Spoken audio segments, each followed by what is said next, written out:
మనకి స్వతంత్రం రాకముందు ఇక్కడికే పరిమితం అవుతున్నాం. కానీ మన జాతి మూలాలు, భారత జాతి ప్రపంచమంతటా ఏ విధంగా వాణిజ్య లావాదేవీలు చేసిందంటే అమెరికా బ్రిటిషోడు రాసినటువంటి చరిత్రలో నుంచి భారతదేశానికి వాడెవడో దారి తప్పి పడవలో ఇటొస్తే కనుక్కున్నాడు లాంటి దిక్కుమాలిన చరిత్ర రాసుకొచ్చారు తప్పించి, మన చోళుల కాలం నుంచి అంతకుముందు ఉన్నటువంటి రాజుల కాలం నుంచి మన వాళ్ళు ప్రపంచ దేశాలకు వెళ్ళి వ్యాపార వాణిజ్యాలు చేశారు అన్నటువంటిది మాత్రం రాయలేదు. ఇప్పుడు అనేక దేశాల్లో భారతదేశానికి సంబంధించినటువంటి దేవతామూర్తుల విగ్రహాలు దొరకడమో, లేకపోతే కనుక పూజా విధానాలకు సంబంధించినటువంటి ప్రక్రియలు దొరకడమో జరిగినప్పుడు అక్కడేదో ఇక్కడి నుంచి వెళ్ళిన వాళ్ళు ఉండుంటారులే అనినే తప్పించి దాని గురించి అసలు ఒరిజినల్ చరిత్ర రాయడం, తీయటం, చెప్పటం, ప్రజలకి వివరించడం అనే ప్రయత్నమే జరగట్లేదు.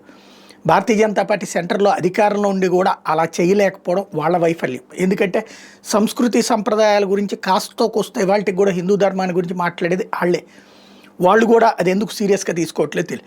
ఇది ఎందుకు చెప్పాల్సి వస్తుందంటే, ఆస్ట్రేలియాలో ఆస్ట్రేలియన్ ఎంపీ ఓపెన్గా ఒప్పుకున్నటువంటి అంశం ఏంటంటే, ఆస్ట్రేలియాకి వేల సంవత్సరాల క్రితమే భారతీయులు వెళ్ళారు.